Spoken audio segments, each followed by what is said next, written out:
7절과 8절 말씀 가운데에서 사랑과 관련돼서 반복되는 단어가 안다라는 단어가 나오고 있습니다. 사랑은 하나님께 속했다. 자, 그러면서 사랑하는 자마다, 그건 성도입니다. 교회를 말씀합니다. 교회 밖에서 사랑은 말하는 게 아니에요. 그리스도 밖에서의 사랑이 아닙니다. 그리스도 안에서 사랑인데, 사랑을 하는 자는 하나님으로부터 나서 하나님에게서 왔다는 거예요. 사랑의 은사입니다. 고린도전서 13장에 나타나는 사랑의 내용은 고린도전서 12장의 은사장인데요. 은사장에서 가장 제일 좋은 길, 가장 큰 은사를 설명할 때 13장 사랑장이 나와요. 그러니까 사랑하는 자, 어디서 왔느냐? 하나님에게서 왔다는 거예요. 사랑은 어디서 왔느냐? 하나님에게서 왔다. 그래서 하나님이 가지고 있는 보편적 성품 가운데 그 하나가 사랑이라고 했죠. 그 외에 거룩함이나 영원함, 또 이제 무한성, 영원성, 이런 내용들, 거룩성이 있지만 사랑이 주님이 가지고 있는 대표적인 성품이다. 그렇기 때문에 사랑은 하나님께로 왔고 사랑하는 자도 하나님께로부터 왔다. 이것이 중요하다는 거예요. 내가 어디에 소속되어 있느냐, 어디에서 출발했느냐. 사람들이 예수님께 물었어요. 너는 어디서 왔느냐? 예수님께서는 사람들에게 어떻게 설명하셨어요? 나는 하늘로부터 왔다 그랬어요. 그리고 나는 아버지께로부터 보내심을 받았다. 이게 소속이 어디냐는 거죠. 그런데 교회는 바로 하나님께로부터 나온 겁니다. 즉 주님으로부터 시작한 거죠. 아담이 그랬던 것처럼 둘째 아담을 통해서 구원받은 신약의 교회도 하나님으로부터 나온 거죠. 자, 하나님으로부터 나왔다는 것, 그리고 이렇게 하나님으로부터 나와서 하나님을 안다 그랬어요. 안다라는 단어는 이 경험적 지식이라고 했죠. 그러니까 주님과 실제적인 교제를 하고 있는 대상이 누구냐? 바로 사랑을 행하고 있는 교회다. 그렇게 말씀해요. 근데 8절에 가서는 그럼 사랑하지 아니하는 자는 어떻게 되느냐? 자, 이것은 이제 교회 바깥으로 밀려나갑니다. 하나님을 알지 못한다 그랬어요. 즉 하나님과 교제가 있다 없다? 없다는 거예요. 우리가 요한 1서의 1장에 보면 이제 너희가 빛 가운데를 거하라 하면서 빛 가운데 거하는 자는 하나님과 사귐이 있다 그랬어요. 1절부터 시작된 것도 다 하나님과의 사귐을 의미합니다. 여기 코이노니아라고 하는데요. 주님과의 교제, 인격적 교제를 말을 해요. 이게 같은 패밀리, 가족이라는 거예요. 우리가 식구 할 때 이 식구는 같이 밥을 먹는 사람을 말하잖아요. 같은 식단에서 같이 식사를 하는 사람을 이제 가족으로 우리는 한자로 식구라고 했어요. 근데 이제 이 가족이라는 개념은 사귐이 있는 자. 그래서 이제 우리가 요한계시록 3장 20절에 주님께서 볼지어다 내가 문 밖에서 문을 두드리니 누구든지 내 음성을 듣고 문을 열면 나는 그로 더불어 먹고 그는 나로 더불어 먹으리라. 먹는 거예요. 그래서 이제 패밀리가 형성되는 거잖아요. 그렇기 때문에 사랑하지 아니한 자는 어떻게 되느냐? 사랑하지 아니한 자는 하나님께로부터 나온 게 아니죠. 그러니까 하나님을 알지 못한다. 교제가 없다는 것이죠.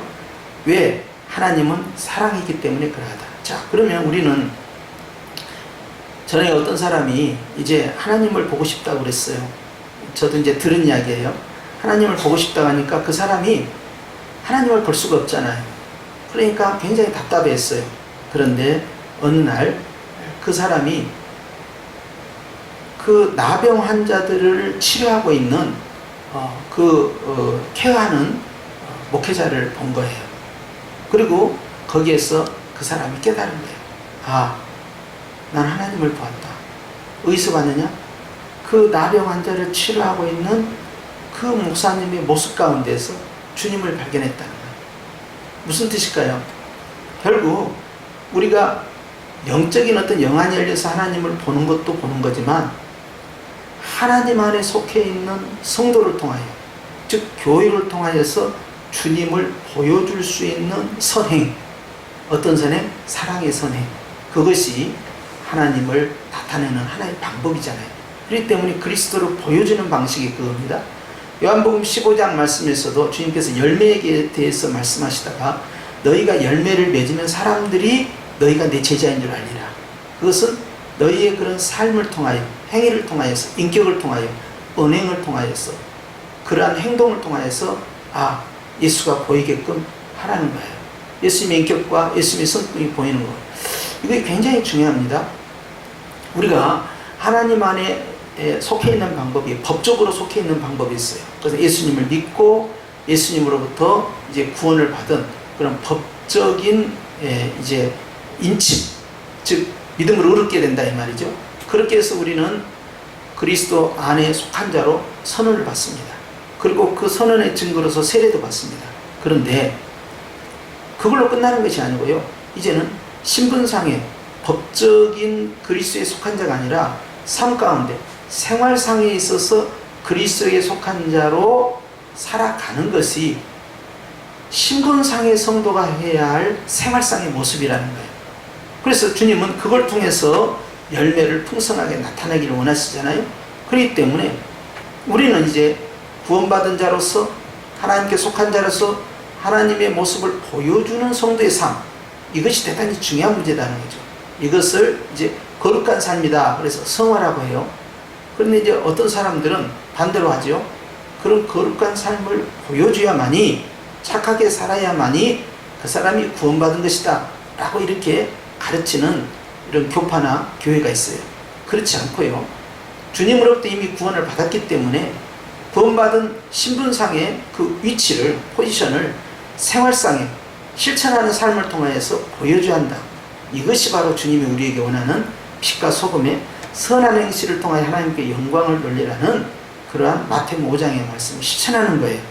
그렇기 때문에 오늘 주님은 사랑이시다 라고 말씀함으로써 사랑을 보여주는 것이, 그것이 이제 하나님을 보여주는 것이다, 그 부분을 강조하는 것입니다. 그렇기 때문에 예수님을 어떻게 보여줄 것이냐, 교회가 선한 행실을 통해서다. 근데 여기에서 이제 주목할 것은 항상 단계와 순서가 있다는 거예요.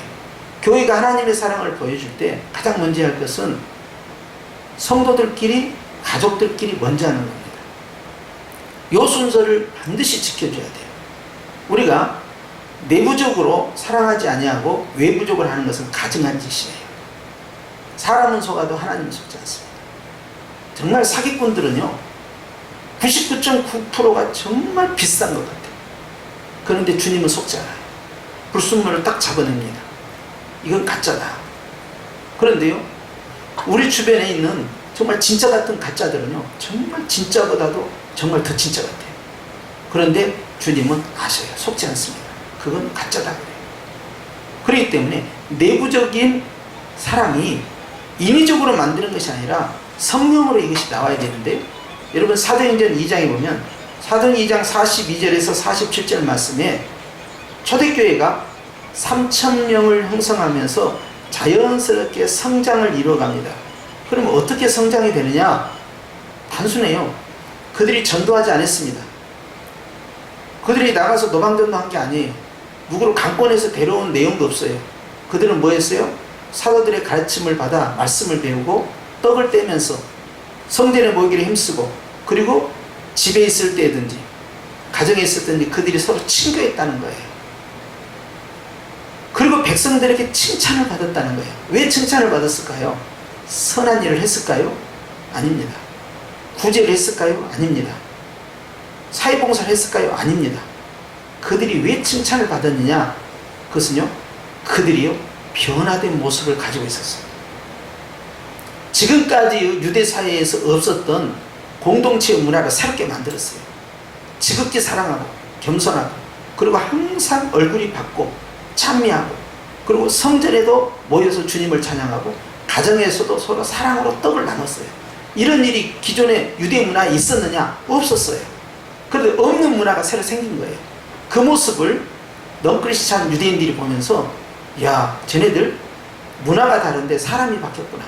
그리고 저들이 성전에서 하나님을 찬양하는 모습, 가정에 모여서 서로 사랑으로 떡을 떼는 그것이 서로 사랑하는 방식이었는데 성찬식이 같이 진행되는 거죠. 그런데 그러한 모습들이 칭찬받았다. 칭찬받으니까 그 수가 날마다 더해졌다는 거예요. 여기에 주목해야 됩니다. 그 무엇보다도요, 교회가 전도지가 돼야 돼요. 너희는 그리스도의 편지다. 너희 자신이 전도지가 돼야 된다. 너희의 삶이, 너희의 인격이, 너희의 표정이, 너희의 그 눈짓, 몸짓, 그리고 너희의 그 언행, 너희의 삶의 그런 모습들, 살아가는 방식들, 가치관 굉장히 중요하다는 거죠. 이것이요, 그리스도의 문화 안에 있는 자들이 전혀 다른 문화를 만들어가는 거예요. 가령 아주 작은 일인데, 이른 새벽이나 늦은 저녁에 길을 걷는데 차가 다니지 않고 사람이 다니지 않고 횡단보도는 여전히 정상 작동을 하고 있어요. 그러면 사람들은 사람도 없고 차도 없기 때문에 그 신호를 기다리는 것을 싫어합니다. 그럼 어떻게 합니까? 쑥 지나가 버려요. 지극히 작은 일부터죠. 우리가 지켜야 되느냐는 거예요. 그것은 성경에 기록된 내용은 아니에요. 횡단보도 뭐 신호등을 지켜라 이런 내용이 성경에 없지요. 자, 그럼 이 부분을 어떻게 해야 되겠어요? 안 믿는 사람도 지나갈 수 있고 믿는 사람도 지나갈 수 있어요. 그런데 믿는 사람은 어떻게 해야 되겠어요? 성경이 없지만 이건 사회 규칙이에요. 지키는 건 쉽지가 않습니다. 운전을 할 때도 마찬가지예요. 쉽지가 않습니다. 한두 번은 지키지만요, 늘상 그런 모습으로 정상적으로 신호를 지키고 교통 질서를 지켜나가는 거 쉽지가 않습니다. 그런데 초대교회 성도들이 그 3,000명이 모인 사람들이요, 대부분 디아스포라입니다. 외국에서 온 사람들이에요. 그러니까 자기 개성이 강해요. 자기가 속해 있는 그 나라의 모습, 문화가 다 달라요. 근데 이 사람들이, 디아스포라들이 예루살렘에 와가지고 예수님을 만난 다음부터 그들이 바뀌기 시작합니다. 말이 바뀌고 행동이 바뀌고요, 서로가 교제하는 방식이 바뀐 거예요. 그러니까 로마 출신들 이리 모여, 아니면은 야 마케도니아에서 온 사람들이 이리 모여, 아니야 이번에 소아시아 쪽에서 모인 사람 이리 모여, 이런 식으로 구분해서 나눈 게 아니에요.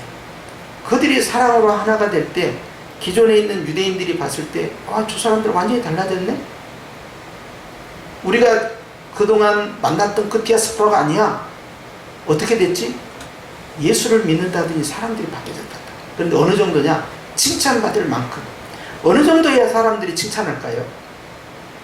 자신들보다 훨씬 달라져야만 칭찬합니다. 훨씬 친절해야 돼요. 자기들이 할 수 없을 것만 같은 그러한 수준으로 밖에 있는 인격적 내면의 변화된 모습이 사람들로 하여금 칭찬을 받게 만들어요. 그랬을 때 교회는 어찌 됐냐?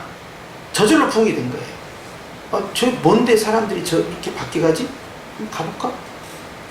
왜 저렇게 바뀌어야 되지? 굉장한 호기심을 자극하는 거죠. 그렇기 때문에 교회 안과 교회 밖이 다름이 없으면 교회는 더 이상 존재할 이유가 없는 거예요. 교회 안과 교회 밖은 달라야 된다는 거예요. 교회 안에 있는 사람과 밖에 있는 사람과 달라야 된다는 거예요. 그 다름이 교회 밖에 나가서도 유지가 돼야 한다는 것이죠. 그게 참 중요합니다. 굉장히 우리가 큰 사명감을 가져야 되는데요, 우리가 교회 밖에 나가는 순간에 나는 빛이요 소금이요, 내 개인 심령 교회를 지켜나가는 영적인 목자예요. 내 자신이. 그리고 그것을 주님도 보고 계시고 마귀도 보고 있어요. 세상 사람도 보고 있고. 세상 사람들이 내가 크리스찬 사실을 모르고 있어도 내가 여전히 선한 행실 가운데 바른 인격적 삶을 살고 있으면 결국 드러나게 돼 있어요. 역시 교회 다닌 사람이라 달랐구나 하는 거예요. 그런데 이제 성도 숫자가 굉장히 많아지는 현실에 있어서는요, 성도의 숫자와 상관없이 다른 모습이 잘 안 보이는 거예요. 비등비등한 거예요. 어떨 때는 훨씬 못한 모습. 교회를 다니는데 나쁜 짓은 더해. 그리고 그의 언행에 있어서나 직장 생활이나 또는 사업하는 데 있어서나 전혀 저 사람은 정말 다른 사람이다라고 느끼는 것이 아니라 오히려 비난의 대상이 돼요. 그랬을 때 교회는 힘을 잃어버립니다. 그리스도의 향기, 그리스도의 편지라는 것은요, 즉 하나님에게 속해 있다, 하나님과 사귀는 사람이다, 하나님의 사랑을 가지고 있는 사람이다 하는 사람은 어느 정도까지 바뀌어야 되느냐 하는 거예요. 그것이 내부적입니다. 내부적. 내 마음이 변하지 않고는 교회가 변화되지 않고요, 교회가 바뀌지 않고는 세상을 변화시킬 수 없다는 거예요. 그러니 가만히 보면 심령을 어떻게 다스리냐가 가장 근원이에요. 마음을 어떻게 다스릴 것이냐, 즉 내 인격을 내가 어떻게 예수님을 닮게 하느냐, 말하는 것, 보는 것, 듣는 것, 생각하는 것, 행하는 걸로 인하여서 예수님을 닮아가는 작은 예수가 되지 않냐면 결코 이것이 교회 안에서 적용되기 어렵다는 거죠. 주님이 가르치는 원리대로 낮아질 수 있느냐, 겸손할 수 있느냐, 더욱더 예수님의 향기를 나타낼 수 있느냐는 거예요. 그게 뭐예요? 사랑이죠. 낮아지는 것도 사랑이고 섬기는 것도 사랑이에요. 겸손도 사랑이에요. 누굽니까? 어머니예요. 어머니는 가정에서요 가장 굳은 일을 다 합니다. 가장 어려운 일을 다 합니다. 그리고 갓난 아기 때부터 시작하여서요 항상 노모가 될 때까지 늘 자녀들을 향해 주는 사랑을 합니다. 그것이 내 자식을 뛰어넘어서 교회 안에서 적용이 되지 않냐면, 교회가 그것을 사회 바깥으로 적용시키지 않냐면 변화는 어렵다는 거죠. 그러니까 인위적으로 가식적으로 만들어낸, 내 의식적으로 만든 그런 사랑의 섬김이 이제는 일상화가 되고 습관화가 되고 체질화가 되어서, 아, 저것은 저 사람이 원래 저랬는 것 같다라 할 정도로 계속 달라져야 한다는 것이죠. 그것이 바로 사랑이라는 거예요. 바로 이것이 주님께서 초대교회, 특별히 사도 요한이 살고 있는 시절에 있어서 가장 중요한 교회의 본질이 뭐냐라고 할 때 그것은 바로 사랑이었어요. 본질이 아닌 것은 중요하지 않다는 게 아닙니다. 다 중요해요. 이단을 막는 거, 그리고 이제 복음을 전파하는 거, 열심히 성경 공부하는 거, 여러 가지 요소 다 중요합니다. 그런데 그 중에서 가장 핵심, 본질이 뭐냐 할 때 사랑 하나로 딱 찍은 거예요. 자, 이것이 얼마만큼 현대 교회에 있어서 중요한 문제인지 모른다. 그것은 변화되지 않고는 실천할 수 없는 거예요. 한두 번은 할 수 있어도 지속할 수 없는 거예요. 그리고 눈 가리면 할 수 있어도 사람을 감동시켜 줄 수는 없는 거예요. 결국 감동이라는 건 내 걸 다 쏟아내야 한다는 거예요. 물과 피를 다 쏟아내듯이요. 제가 예를 들어서 성도들로부터, 교회로부터 우리 교회가 굉장히 이제 큰 중형교회가 되고 대형교회가 돼가지고요, 제가 한 달에 몇 천만 원씩 받고요, 제가 벤츠나 빵 몰고 다니고요, 예? 그리고요 제가요 항공비를 몇 억씩 쓰고 하고요, 그리고 의리의리한 그런 집에서 살고요, 엄청나게 소비를 하고, 그렇게 하면 사람들이 저를 부러워할까요? 와, 진짜 부자니까 좋겠다, 그렇게 할까요? 아니면은 주변에 있는 목회자들이, 야, 주 목사는 목회를 잘해서 저렇게 떵떵거리고 사는구나, 진짜 부럽다, 그럴까요?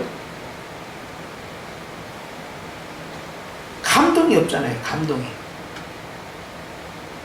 이제 정치적으로 막 섬기는 건 할 수는 있어요. 그 마음과 달리 말이죠. 그렇게 해야만이 전도문이 열릴 것 같아서 가식적으로 말이죠, 사랑이 있는 척하고 겸손한 척하고 많이 베풀었고 내려놓은 척 할 수는 있어요. 척은 합니다. 그거. 그런데 문제가 하나가 있어요. 성령 하나님을 속여먹을 수가 없다는 사실이에요. 이게 단번에 훅 가버리니까. 이게 하나님이 제일 무서운 거죠. 속지는 않으니까. 내 마음의 생각을 다 보고 계시는데, 네? 이게 진실이 아니고는 하나님께 감동이 안 되고 사람을 감동시킬 수 없어요. 혹 사람에게 감동을 주는 것 같아도 그 시대에 그 상황에 감동을 주는 것 같아도 주님은 비웃고 계신 거죠. 누구예요? 헤롯 아닙니까? 헤롯이 어떻게 했어요? 40년 동안 온갖 노력을 다했어요. 엄청난 재원을 투자를 했어요. 그래서요, 이스라엘 백성들이 꿈에 그리던 성전을 건축한 거 아닙니까? 전에 솔로몬이 성전을 건축한 다음에 정말 아름다운 성전이 헤롯 성전이에요. 그 사이에 스바벨이 지은 성전? 아닙니다. 포로 이후에 세운 성전은요, 형편없이 약했어요. 그렇기 때문에 헤롯 성전을 지었다는 것은요, 이스라엘의 자존심을 세운 거예요. 그리고 하나님을 사랑한다는 증거가 되기도 하고요, 백성들의 마음을 하나로 묶을 수가 있어요. 결합을 시킬 수 있는, 단결시킬 수 있는 하나의 모티브가 뭐 있느냐? 바로 성전 건축이었어요. 그것을 무려 40년간 했어요. 솔로몬은 7년 했지요. 이게 엄청난 이 건축 공사를 한 거예요. 그런데 주님이 그 성전 보고 뭐라고 말씀하셨어요? 이거 4월 만에 헐어라. 이거 헐어라. 내가 4월 만에 다시 세우겠다. 그러면 그러면서 당신의 몸을 가르쳤다. 그건 뭐예요? 이 성전이 갖고 있는 진정성이 없다는 겁니다. 그리고 마태복음 24장에 가서 이 감람산은 예루살렘 위쪽에 위치해요. 거기에서 아래를 내다보시면서 눈물을 흘리시면서 저 예루살렘 그리고 저 성전이 어떻게 망할 것인가를 탄식하시면서 예언을 하셨습니다. 그리고 AD 70년에 로마의 이 티도 장군에 의해서 완전히 가루로 만들어버렸어요. 진정성이 없는 가식입니다. 사람은 속여도 하나님은 못 속여요. 사람에게 감동을 줘도 하나님께 감동이 안 돼요. 일시적으로 자기 통치권을 행사할 수는 있어요. 사실 그러잖아요. 대제사장이나 종교 지도자들, 교회의 지도자들 입장에서는 너무나 고마운 왕이에요. 역시 우리 헤롯 장로님이 최고야. 야, 그래도 말이야. 또 교회를 위해서 이렇게 말이야. 엄청난 성전도 지어줬어. 정말 고마워. 그것이 정략적으로 한 거예요. 이게 정치인이 저 청와대만 들어가면 다 뒤집어지는 거예요. 그 사람이 크리스찬이라 해도 진정성이 의심이 되는 거예요. 정말로 하나님을 사랑하냐 이 말이야. 그리고 그 5년이 얼마나 짧다는 것을 철저히 깨닫지 못하면 엉뚱한 짓거리 다 하고 나오는 거예요. 그리고 명예를 얻으면 뭐합니까? 주님이 불어버리면 끝나는 것을. 정말 허망한 거예요. 역사 앞에 뭐라고 기록될 거예요? 역사보다 더 두려운 것은 하나님 앞에 뭐라고 기록될까? 그것이 두려운 거죠. 그만큼요, 하나님께서는요, 그 마음의 중심을 보시기 때문에요, 그리스도의 사랑은요, 바깥으로 나타내가지고 세상에 봉사하는 걸로 땜빵질이 안 된다는 겁니다. 그것은요, 사람이 바뀌지 않는 이상은요, 교회는 바뀌지 않아요. 왜? 사람이 교회니까. 그렇기 때문에 완전히 문화가 바뀌어야 된다는 거예요. 감동을 주지 못하면 어떤 프로그램을 도입을 해도요, 어떤 인테리어를 가지고 건축을 해도요, 어떻게 시설을 활용한다 하도요, 눈 가리면 할 수 있어요. 그리고 그것은 작전상 필요한 프로그램의 일환일 뿐이에요. 정말로 본질은요, 길게 못 갑니다. 그것은요, 세월이 흘러가면 벌써 배터리가 다 용량이 떨어져 버린 것처럼요, 결국 다 드러나 버리고 말아요. 속일 수가 없는 거예요. 그렇기 때문에 오늘 주님은 사랑하는 자는 하나님께 속한 자와 하나님을 알고 있고, 사랑하는 것은 바로 주님께로부터 온 것이다. 그러면 주님으로부터 보내심을 받은 자는 어떻게 돼야 되겠냐? 교회는 예배 드리는 것 맞고, 기도하는 것 맞고, 전도하는 것 맞고, 말씀 배우는 것 맞고, 선교하는 것 맞아요. 봉사하고 구제하는 것도 맞아요. 그런데 이 모든 거에 가장 중심에 이것이 없으면 아무것도 아니요, 이것이 없으면 아무것도 아니요, 이것이 없으면 아무것도 아니에요. 그러니까 이거 곱하기 신앙이에요. 다른 건 더하기입니다. 믿음이든, 또한 예언하는 능력이든, 또는 방언하는 것이든, 또는 이제 자기 몸을 불사르게 헌신하고 자기 모든 것을 다 내어주는 구제를 할지라도 사랑이 없으면 곱하기 0, 사랑이 없으면 전부 0입니다. 그러니까 앞에 어떤 숫자가 많이 있어도 100이 있고 1000이 있고 10,000이 있고 100만이 있고 그렇게 있다 하더라도 하나가 없으면 모든 것이 다 무너지는 거예요. 그러니까 다른 것은 더하기 신앙인데요, 사랑은 곱하기 신앙입니다. 이것이 없으면 모든 것이 끝나버리는 거예요. 있느냐 없느냐 하는 거죠. 굉장한 차이점이죠. 그러려면 바로 이 사랑을 어디서 채워야 되냐? 하나님이 우리를 어떻게 사랑하느냐? 예수님이죠. 갈보리 십자가의 그 사랑이요, 하나님이 우리를 사랑하는 최고의 방식입니다. 그것이 바로 사랑의 지성소예요. 그래서 예수님을 죽이시기까지 우리를 사랑하셨다. 예수님의 희생이죠, 헌신이죠. 예수님께서 우리를 어떻게 사랑하셨느냐? 교회는 그래야 된다는 거예요. 그렇기 때문에 남편들아, 아내를 사랑할 때 그리스도가 교회를 사랑한 것 같이, 그건 뭐예요? 네 모든 것을 다 쏟아 부으라는 거예요. 아내를 통해서 뭔가 이득을 얻고, 아내를 착취하고 학대하고, 아내로 하여금 고통스럽게 하는 게 아니라, 남편이란 자는 예수님이 교회를 위해서 했던 것처럼 모든 것을 쏟아붓고 모든 걸 희생하고 모든 것을 다 내어주라는 거예요. 그렇게 사는 삶이 남편이라는 신분, 위치라는 거예요. 그렇게 할 수 있냐는 거예요. 자식을 위해서 그렇게 하라는 게 아니었어요. 혼동하면 안 됩니다. 결혼할 때는 서로 여보 여보 하면서 서로 좋아하다가 애 낳고 나면 아빠나 엄마나 누구에게 관심이 가요? 그냥 아이고 내 새끼 자식한테 가요. 자식이 없는 집은요, 너무 외롭답니다. 그래서 어떻게 합니까? 그러니까 강아지를 키운다는 거예요. 강아지를 키워가지고 애완견을 키우니까요, 우리 가정이 화목하게 되고요, 이 대화할 수 있는 하나의 공통 소재가 생겼다는 거예요. 그래서 너무 강아지 때문에 우리 가정이 웃음꽃이 생겼다는 거예요. 좋아요? 물론 그렇게 할 수 있어요. 마음이 외로운 분들, 그 외로움 심리치료 하는 데 있어서요, 그 애완견, 그 다음에 꽃, 화분 같은 거, 화초, 저 굉장히 좋아하거든요. 화초 같은 거, 나무 같은 거 굉장히 제가 굉장히 많이 좋아합니다. 그런데 그것이 그 자리를 채우면 안 돼요. 예수 믿는 사람, 주님이 채워야 되거든요. 그런데 남편이 아내를 어느 정도 사랑해야 되냐, 이거 사랑 못하면 결혼해서는 안 돼요. 결혼이 뭔지도 모르고 결혼하는 거예요. 남편의 역할이 뭔지도 모르고 하는 거예요. 자식에게 자기 모든 걸 내어준다는 거, 성경에 그런 내용은 없어요. 어디 성경에 그렇게 돼 있어요? 자식을 위하여 네 목숨을 걸고 피와 살을 다 쏟아붓고, 그런 내용 없어요. 예수님께서는요, 네 아내를 위해서 다 쏟아부으라는 거예요. 근데 자식 낳으면 그냥 자식한테, 남편도 자식한테, 아내도 자식한테만 그냥 자식을 그냥 집중하고, 여러분 다 성경 위반하고 있는 겁니다. 네? 할머니 할아버지들 손주는 자식보다 100배 1000배 더 귀엽다면서요. 나는 손주를 안 낳아봐서 몰라요. 그걸 이해를 못해요. 그런데 주변에 있는 목사님들이요, 다 손주가 있어요. 그러니까 이분들이요, 그냥 카톡에다도 프로필에다도, 옛날에는 교회를 올렸거든요. 그리고 선글을 올리고, 근데 지금은 전부 손주를 올려요. 그리고 막 자랑하는 거예요. 정말 죄송한데요, 내가 정말 객관적으로 보려고 해도 안 예뻐요. 아니 진짜 안 예뻐. 나는 호불호가 분명해요. 난 안 예쁜 건 안 예쁘다고 말해. 그런데 이뻐 죽겠다는 거야. 왜 그럴까요? 정말 사랑하거든요. 사랑하니까 정말 이뻐 보이는 거예요. 그 마음이 이해가 되더라고. 얼마나 사랑하면 저 정도 얼굴인데도 이쁘다고 할까. 이해가 안 돼요. 나는 도저히. 그런데도 너무 이쁘다는 거예요. 할머니 할아버지들 그냥 막 너무너무 이쁘다고 말이지. 손주가 너무너무 이쁘다고, 눈에도 안 아플 것 같다고, 다 성경 위반하고 있는 거예요. 할머니는 할아버지에게 올인하고요, 할아버지는 할머니에게 올인을 해야 돼요.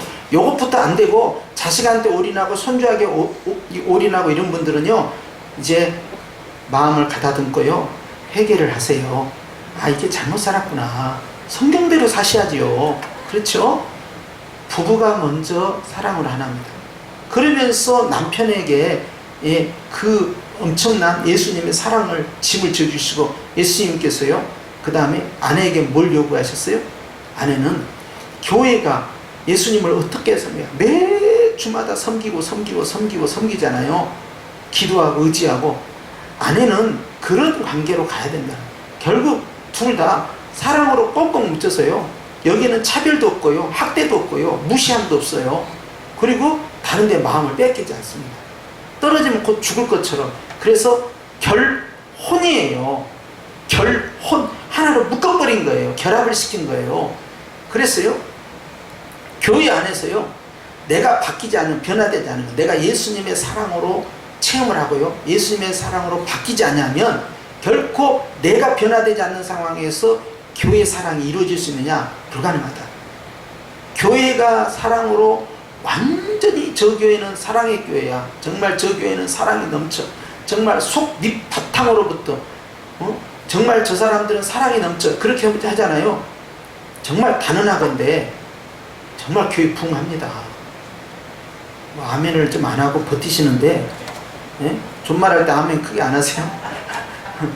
할렐루야. 여러분, 정말 내가 전도하지 말자는 거 아니고 봉사하지 말자는 거 절대 아닙니다. 그거 아니에요. 중요하다니까요. 그러나 정말 중요한 걸 빼버리면요, 곱하기 0이라니까요. 이 세상 말로는요, 말짱 도루묵이라고 그래요. 완전히 그냥 엉망이 돼버린 거예요. 교회는요, 물론 예배도 거룩하게 드리고, 기도도 열심히 하고, 전도도 열심히 하고, 구제도 하고, 봉사도 하고, 선교도 하고, 많은 착한 일을 해야 되죠. 그런데 아셔야 됩니다. 성령 하나님이 감동받을 만큼의 진정한 사랑이 교회 안에 꼽히려면요, 그것은요, 인위적으로 절대, 제가 이렇게 가르친다고 되는 게 아니에요. 어떻게 됩니까? 성령이 나를 바꿔야 돼요. 어떻게 해요? 사랑을 체험을 해야 돼요. 내가 십자가 앞에 가서요, 내가 얼마나 하나님 앞에 사랑받은 자인가, 그것을 깨달아야 돼요. 그런데 그 사랑을 듬뿍 깨달으려면요, 자기 죄를 그만큼 많이 깨달아야 돼요. 그러니까요, 자기 죄가 많이 탕감받은 사람일수록 하나님의 사랑이 더 커 보여요. 그러니까 내 죄가 너무너무 주님 앞에서 적나라하게 다 드러나서 정말 부끄러워서 살 수 없을 만큼, 창피스러워서 살 수 없을 만큼, 민망해서 살 수 없을 만큼, 도저히 그냥 얼굴이 뜨끔거려서 정말 주 앞에 몸둘 바를 모르는 만큼의 자기의 모든 허물들이요, 주님 앞에서 쫙 다 보이잖아요. 그러면요, 앗소리도 안 합니다. 1만 달란트 빚진 자가요, 그걸 못 본 거예요. 그런데 1만 달란트가 아니라 100만 달란트라고 쫙 내가 얼마나 흉악한 죄인데, 그러니까 엄청난 죄를 짓고 사람이 바뀌어서 교도소 갔다 와서 예수님을 영접하고 성도로서 또는 선교사로서 목회자로서 바뀐 분들 보면요, 그분들은 겸손하지 않을래야 안 할 수가 없었어. 사도 바울처럼 예수님을 핍박하는 사람, 일평생 무당 생활했던 사람, 일평생 승려 생활했던 사람, 일평생 이단에 빠져가지고 교회를 그냥 때려 부시는 데 앞장섰던 사람이 개종을 했다. 이런 사람들은 어찌겠어요? 하나님 앞에서 겸손 안 할래 안 할 수 없고요, 헌신 안 할래 안 할 수 없고요, 정말 주님의 사랑 앞에서요 억장이 무너지는 거죠. 내가 이렇게 죄인이었는데 정말 너무너무. 그래서 바울이 어떻게 했어요? 나는 모든 성도들 중에 가장 작은 자, 지극히 작은 자, 그렇게만 고백한 게 아니에요. 나중에요, 처음에는 순서가 있습니다. 그 기록된 순서가 처음에는요, 나는 사도들 중에 작은 자다고 했어요. 그러니까 막둥이라는 걸 인정한 거죠. 자, 그 다음에 어떻게 했어요? 사역은 굉장히 컸지만 성도 가운데 작은 자예요. 나중에 가서는 나는 죄인 중에 제일 큰 괴수다고 그랬어요. 우두머리라고. 그러니까 자기 죄를 더 영성이 깊어가면 깊어갈수록 사도가 말이죠, 순교하기 직전에 가면 갈수록 감옥에 갇혔을 때요, 자기의 죄를 그만큼 많이 본 거예요. 그런 사람이요, 하나님 앞에서 정말 겸손한 사람이고 사랑을 깨닫는 사람이잖아요. 이런 사람은요, 어떤 삶을 살겠냐는 거예요. 다른 사람이 좀 잘못했어요. 다른 사람이 허물이 딱 눈에 보이는 거예요. 그럼 탁 지적할 것 같아요? 천만에 만만입니다. 나는 천만 배 억만 배 더 죄인인데, 내가 하나님께 용서받았는데 나에 대해서 해코지 그 정도 한다고 그걸 못 참아요? 참고 말고. 다른 사람이 허물이 보면 주님도 나를 수없이 허물을 덮고 있는데 내가 그걸 못 덮어요? 덮어버려요. 그냥 주여 하고 가는 거예요. 마음에 무엇이 있느냐를 보여주는 거죠. 그렇기 때문에 사랑이 얼마나 중요하냐. 9절 말씀 한번 봐요. 시작. 하나님의 사랑이 우리에게 이렇게 나타난 바 되었으니. 자, 어떻게 나타나는가 봐요. 하나님의 사랑이 어떻게 나타났을까요? 시작. 하나님이 자기의 독생자를 세상에 보냈으면 그런 말미암아 우리를 살리려 하심이라 그랬어요. 하나님이 우리를 사랑하는 것이요, 천지를 창조하시고 사람을 만드셨잖아요. 하나님의 사랑입니다. 자, 주님께서요, 날마다 우리의 삶 가운데 개입하셔서 우리의 문제를 해결해 주시고 응답해 주시고 문제로부터 우리를 벗어나게 해 주시고, 그것도 물론 사랑입니다. 그런데 하나님의 사랑이신 하나님의 그 사랑이 언제 가장 최절정에 이르느냐? 예수님의 십자가의 죽음이에요. 그래서 요한복음 3장 16절에 어떻게 기록되어 있어요? 하나님이 세상을 이처럼 사랑하사 누구를 주셨어요? 딱 하나밖에 없는 소중한 당신 자신을 내어주셨다. 이게 독생자예요. 딱 하나밖에 없는 자기 자신을 내어준 거예요.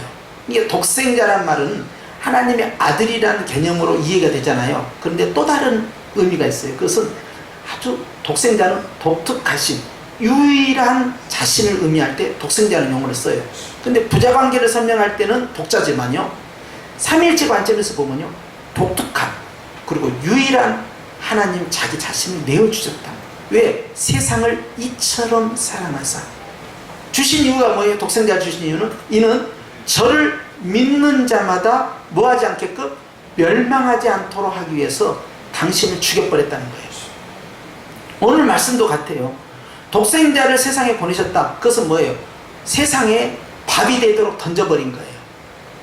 당신의 몸이 밥이 되도록, 굶주린 늑대에게, 굶주린 사자에게 밥이 되도록 당신의 몸을 던져버린 거예요. 인간의 몸으로 입고 와서요. 그리고 그 고통을 하나님이신 그분께서요, 그 인간이 갖고 있는 그 오감을 그대로 느끼면서요, 그 찢어지는 고통, 그 채찍질 당하는 살점이 뜯겨가는 그 고통, 피 흘리는 그 고통, 그 온갖 수고와 그 감정적인 그 엄청난 고통과 슬픔, 이것을 인간이 느끼는 것을 그대로 신이 그대로 느꼈다는 거예요. 그 육체를 통해서. 그렇게 느끼면서 당신 다 찢어버렸다는 거예요. 이렇게 해서 당신을 완전히 멸망시킨 거죠. 자, 주님이 그렇게까지 하신 이유가 뭐냐는 거예요. 이는 바로 예수님을 믿음으로 아무도 다시는 죄악 가운데서 지옥의 형벌로 영원한 멸망 가운데 고통당하지 않도록 위해서 구원하시기 위하여, 즉 영생을 얻게 하기 위해서 그렇다. 여기에서 우리는요, 주님의 사랑이 어디에 있느냐, 바로 갈보리산에 있다는 걸 보는 거죠. 그러면서 이 말씀을 왜 했을까요? 갈보리산의 그 사랑, 예수님의 사랑, 그것이 교회 안에 나타나야 되는데 네가 그것을 닮아가야 된다 하는 걸 보여주는 거예요. 네가 그 사랑을 받았으면 너는 어떻게 그 사랑을 하나님께 보답할까? 하나님께 보답하는 방법은 네가 너와 함께 하나님을 섬기고 있는 자들을 그렇게 섬기는 것이 하나님께 보답하는 방법이다 라는 거예요. 그러니까 하나님 앞에서 사랑받은 자의 달라지는 모습을 교회가 보였을 때, 사도 요한 입장에서는요, 당신도 이제 곧 죽을 날이 얼마 안 남았어요. 그러면 정말 중요한 엑기스만 남겨야 되거든요. 핵심이 뭐예요? 내가 이 땅을 떠났을 때 남아있는 교회에게, 그리고 앞으로 있을 교회에게 주고 싶은 핵심이 뭐예요? 하나님의 사랑, 즉 예수님의 사랑, 그것이 네 안에, 그리고 너희 공동체 안에 있어야 된다. 이렇게 있으면 이단도 잘 막아낼 수 있고, 그리고 빛 가운데로만 갈 수 있다는 거예요. 이것이 무너져 나가면요, 나머지는 다 흩어진다는 거예요. 그렇기 때문에 아무리 말씀 훈련 잘 받고 제자 훈련 잘 받고 성경 공부 열심히 하고 그렇게 했는데 그거하고 사랑하고 같이 맞물려 가던가요? 전혀 별거예요. 우리 교회는 사랑이 충만한 교회입니다. 이 교회 이름이 사랑이 충만한 교회. 그런다고 사랑이 있는 게 아니에요. 그것은요, 목숨을 걸어야 될만 가능한 일이에요. 그것은요, 완전히 내려놔야 돼요. 제가 이렇게 이제 이 설교를 하고 지금 녹화가 되고 있잖아요. 이제 저것이 올라가잖아요. 그러니까 내가 엄청 부담을 느끼는 거예요. 왜냐, 나도 실천을 해야 되니까. 따라서 합시다. 상식을 뛰어넘어라. 예상되는 수준의 섬김을 가지고는 교회 안에도 감동이 없고 교회 밖에도 감동이 없어요. 상식을 뛰어넘는 감동이 있어야 돼요. 그런 스토리텔링이 되는 교회가 성장합니다. 그런 이야기가 없다, 교회 안에 감동이 없다, 안 돼요.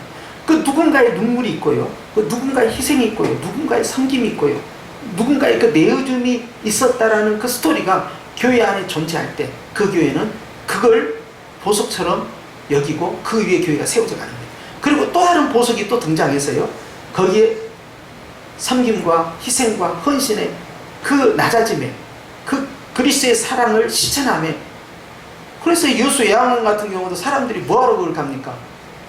여수 예양원에 가는 이유는 손양원 목사님 때문에 가는 거예요.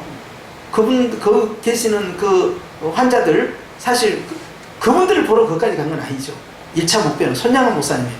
두 번째는요, 그 손양원 목사님 때문에 그분들이 작은 손양원 목사님이 된 거예요. 그분들이 달라져 버렸어요. 하나님을 믿고 나서요, 거기 있는 나병 환자들이 어떻게 달라졌어요? 저주받은 인생이다, 절망과 슬픔의 인생이요, 희망과 기쁨의 인생으로 얼굴이 더 밝아요. 심지어는요, 잊지 못하죠. 제가 과거에 소록소에 갔을 때 거기에 계신 분들이 그랬다니까요. 예배를 드리는데 눈이 잘 안 보이잖아요. 그러니까 찬송가를 거의 다 암송을 하더라고요. 근데 그 찬송가를 세상에 박수치면서 찬송을 해요. 손이 정상이 아니잖아요. 다 붕대 감고 진물이 나오고 그러잖아요. 여름에 갔는데요, 그런데 그걸로 박수를 쳐요. 근데 소리가 굉장히 커요. 그 당시에 제가 기억하기로는 굉장히 숫자가, 예배당을 꽉 채울 때, 지금은 몇 명인지 모르겠는데 굉장히 많았어요. 몇 명이라고 해야 될까요? 800명이라고 해야 될까요? 500명이라고 해야 될까요? 아무튼 굉장히 많다는 느낌이에요. 우리 팀에 가니까 이제 박수를 쳐요. 저는 학생들을 데려갔는데요. 엄청나게 이제 박수를 찬양을 하는데요. 예배를 다 마쳤어요. 근데 그 당시 예배도 웃기는 게, 그날 우리가 간 날이 그 교회 담임 목사님이 교회 떠나는 마지막 설교였어요. 그 설교하고 가는 날이에요. 그런데요, 그날은 게 수요일인가 기였을 거예요. 그런데 그 목사님이 세상에 그때 무엇을 설교한지 아세요? 여러분 뭐 잘 있으세요, 신앙생활 열심히 하세요, 막 이런 걸 해야 될 거 아니에요. 그런데 세상에 웨스트민스 신앙 고백서, 소요리문답 대리문답이 아니고 웨스트민스 신앙 고백서 12신조 그 자체를 갖고 하더라고요. 그건요, 신학교에서 해서요 굉장히 딱딱한 내용입니다. 거기에 무슨 예화가 있다든지 감동이 있다든지 웃음이 있다든지 그런 게 없어요. 교리 자체를 심도 있게 파고들면 굉장히 어려워요. 그런데 세상에 그 설교를, 교리 설교를 하고 있는 거예요. 로마서를 중심으로 해서. 야, 근데 거기에 계신 분들이 어떤 분들인지 알잖아요. 또 그분들이 학력이 높겠어요? 그런데 연세 많은 그분들이 그걸 다 듣고 아멘 한다는 사실이야. 내가 들어도 못 알아듣겠어. 그런데 그분들은 그걸 듣고 아멘 하고 있더라고. 그래서 나는 내가 어렸을 때 큰 교회도 그런 교회였어요. 원고성 설교를 하면서요 철저히 교리 설교를 했는데요 못 알아듣겠다. 그래서 내가 시험 들었다니까요. 그래서 내가 기도원까지 간 사람이에요. 일주일 동안 은혜가 안 돼, 예배 시간에. 그런데 주님이 나를 변화시키니까요, 내가 세상에 일주일 기도하고 내려와서 예배 시간에 딱 11시 예배 첫 번째 부르는 개회 찬양이 뭐예요? 우리는 항상 찬송가 1장을 불렀어요. 1장은 뭡니까? 만복의 근원 하나님. 이 찬양 딱 하는데 서서 기립에 사는데 눈물이 쫙 나더라고요. 1장 갖고 눈물이 나올 수 있을까요? 한번 해봐요. 1장 갖고 눈물이 나오는 거. 1장은 눈물 나오는 찬양이 아니에요. 성령께서 나를 건들지 않는 이상은 1장이 나에게 눈물을 줄 수가 없는 내용으로 되어 있어요. 사람이 바뀌어요. 거기 계신 소록도에 계신 분들이 그렇게 박수를 치면서요 얼마나 찬양을 열심히 하고요, 그리고 그 말씀을 다 듣고 축도 마쳐 끝났잖아요. 그러니까 우리를 부르더라고요. 부르더니 우리는 그분들에 대해서 안쓰러운 마음으로 갔잖아요. 위로하러 갔잖아요. 그런데 기도의 제목이 있으면 말을 하라는 거예요. 왜냐하면 우리는 한국교회의 기도의 제사장입니다. 자기들은 할 것이 뭐밖에 없다? 기도밖에 없다고 그렇게 이야기하시더라고요. 그래서 내가 1번으로 손을 두고 이야기해요. 저는 주진만입니다. 저를 위해서 기도해 주시겠습니까? 그분이 기도해 준다고 했어요. 나는 그 약속을 받고 나온다. 그분이 살아계신다면 분명히 본인이 약속했으니까 기도를 나를 위해서 하고 있어야 돼. 근데 그때가 오래돼가지고 그분이 계신지는 모르겠어요. 보여줄 게 뭐냐는 거야. 외할머니 아닙니다. 손양원 목사님이었어요. 보여줄 게 뭐예요? 손양원 목사님 떠났습니다. 남아있는 작은 손양원들이 남아있던 거예요. 소록도도 마찬가지예요. 그분들이 자기 안에서 손양원 목사님이나 그 나병 환자 성도님들이 보여주고 싶어 한 것은 뭐였어요? 예수님의 사랑이었어요.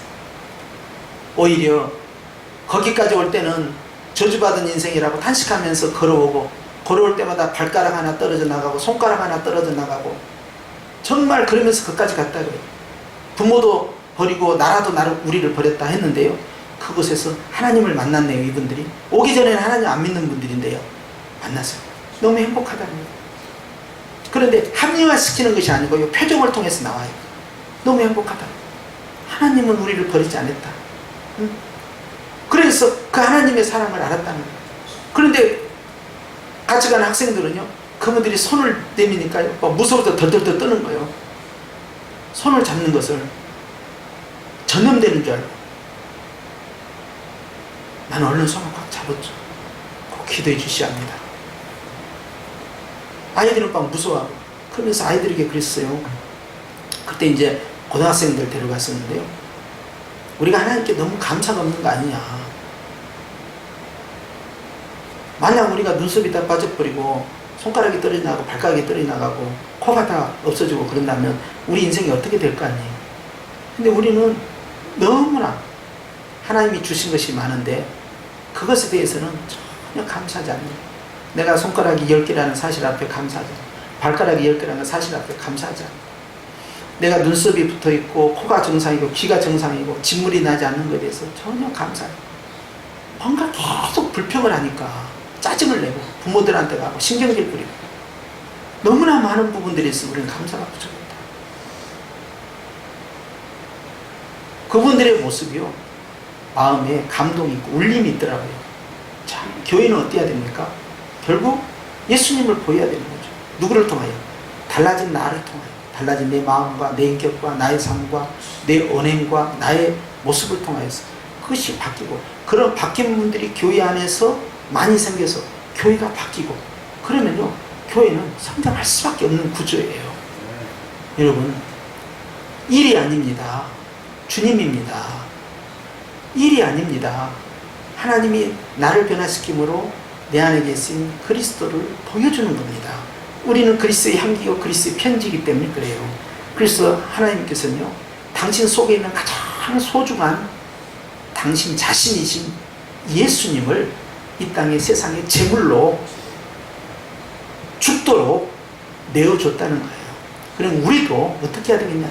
하나님에 대한 사랑과 우리 성도에 대한 사랑을 어떻게 해야 되겠냐? 내 속에 있는 가장 소중한 그것이 뭐예요? 그 황금일 수도 있고, 사람에 따라 다르잖아요. 건강일 수도 있고, 여러 가지가 있잖아요. 또 내가 소중히 여기는 그 무엇일 수도 있죠. 버릴 수 없는 거. 그런데 그 모든 것보다 가장 소중한 게 제가 봤을 때는요, 보편적인 판단은요, 마음이라고 봐요. 마음을 주는 거죠. 이건 난 정말 마음이 와야 되거든요.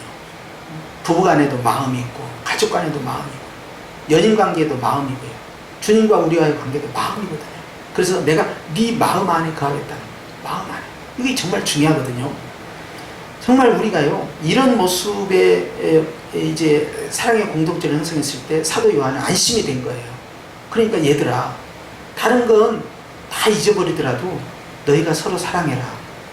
거기까지만 설교를 하셨다는 거예요. 에베소 교회에서. 그리고 그분이 이제 소천하신 거죠. 자, 예수님의 그 품에 안겨서요, 식사를 한 요한이기 때문에 예수님의 그 심장 소리를 들었습니다. 그리고 예수님이 직접 12제자 가운데 가장 사랑하는 제자 요한이에요. 그래서 사랑하는 제자 사도 가운데 요한, 사도 아닌 사람 가운데는 이 마리아와 막달라가 있는 그 나사렛의 나사로, 그 가정이에요. 그런데 주님께서요, 이 사도 요한, 사랑받는 사도 요한이요, 그렇게 주님으로 사랑을 받고 마지막 십자가에서도 요한아, 이제는 너희 어머니다 하고 당신의 모친을, 육신의 모친을 요한에게 부탁한 거예요. 굉장히 상징성이 그런 겁니다. 베드로가 아니고 요한에게. 그리고 그 요한은 그대로 실천을 했고, 그는 원래 별명이 우레의 아들이에요. 성질이 얼마나 급한지요. 성질이 불이야, 그냥 한번. 우레의 아들. 그런데요, 그가 사랑의 사도예요. 바뀌었어요. 요한이 바뀌었어요. 그러자 메시지가 바뀐 거예요. 목회가 바뀐 거예요. 그리고는 마지막으로 초대교회에 주신 말씀이, 얘들아 서로 사랑해라. 그렇게 하고 소천했던 거 아닙니까? 여러분, 굉장히 중요한 포인트입니다. 가장 중요한 것이 뭔가를 아셔야 돼요. 이 중요한 걸 놓치지 않고 다른 일들을 많이 해야 돼요. 이게 빠져버리면 곱하기 0이에요. 그러면 정말 말짱빵입니다. 다 무너지는 거예요. 한국교회 위기는요, 가장 본질적인 여기에서 깨지고 있다는 사실이에요. 죄종이든 성도들 다 마찬가지예요. 내가 하나님께 사랑을 받았다면, 내가 하나님을 사랑한다면 이럴 수는 없다는 거예요. 한국교회가 이게 뭐하는 짓이냐는 거예요. 하나님의 교회를 이렇게 난도질하고 누구를 오라고 누구를 전도하겠다. 어떻게 이 사회를, 국가를 빛과 소금의 역할을 감당할 수 있겠습니까? 썩은 내 풀풀 났는데. 여러분, 내가 어떻게 사느냐가 하나님의 일을 하는 것이고, 어떻게 사느냐가 교회를 부흥시키는 방법이에요. 어떻게 하느냐가 하나님께 영광 돌리는 방식이에요. 내가 어떻게 사느냐, 이걸 잊어서는 안 돼요. 이건 연세가 많아도 연세가 적어도 부유해도 부유하지 않아도 아무 상관없이 실천할 수 있는 내용이죠. 내가 바뀌면 그걸로 하나님 영광 받으시고, 내가 바뀌면 교회가 부흥을 하고, 내가 바뀌면요 다른 사람들이 행복해져요. 여기에 초점을 맞추셔야 돼요. 다른 것에 자꾸 마음 쓰면 안 돼요. 내 마음 성전 잘 다스려야 됩니다. 그렇게 해서요, 우리는 야 교회가 많이 있는데 이 성형교회는 좀 다르다. 왜? 아니 가봐. 벌써 분위기부터, 성도들 분위기부터 달라. 그 말하고 행동하고 표정도 봐봐. 아니, 다르다니 확실히. 여긴 좀 달라, 딴 데하고. 그 뭔가가 있어. 그게 뭘까? 뭘로 승부를 거시랍니까? 체계적인 프로그램입니까? 뭘로 승부를 거시랍니까? 기도하십시오.